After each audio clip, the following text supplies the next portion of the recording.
आणि या संदर्भात अधिक बोलण्यासाठी स्वतः अजित पवार गटाचे प्रवक्ते उमेश पाटील आपल्यासोबत जोडले गेलेले आहेत। उमेश पाटील जी, आपलं TV9 मराठीमध्ये स्वागत।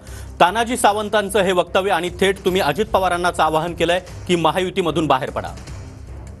खरंच आहे ना, कारण कसं आहे की आम्ही महाराष्ट्रामध्ये केंद्रामध्ये भारतीय जनता पार्टीचं सरकार आहे आणि राज्याच्या विकासाच्या दृष्टिकोनातून केंद्र आणि राज्य याचा समन्वय राहण्याच्या करता एका विचाराचं सरकार असावं।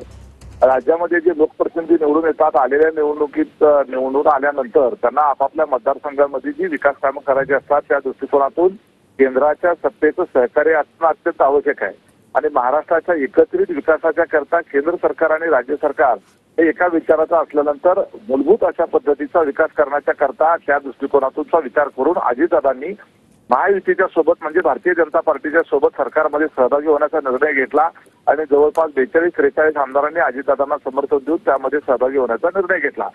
आणि हे सगळं जे आहे ते भारतीय जनता पार्टीच्या शीर्षस्थ नेत्यांनी दीर्घकालीन असा दूरदृष्टिकोन ठेवून विचार करून अजितदादांना सोबत घेतलं।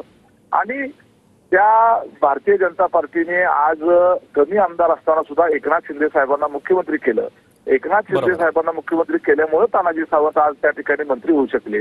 आरोग्यमंत्री असलेले तानाजी सावंत त्या पद्धतीने हे बेताल वक्तव्य करत आहेत आणि राष्ट्रवादी काँग्रेस पार्टीच्या सोबत आमचं कधी जमलं नाही असं म्हणणारे तानाजी सावंत मी स्वतः माझ्या डोळ्याने पाहिलेलं आहे की विजयसिंह मोहिते पाटील ज्यावेळेला उपमुख्यमंत्री होते, बरोबर आहे उमेश पाटील जी, स्वतः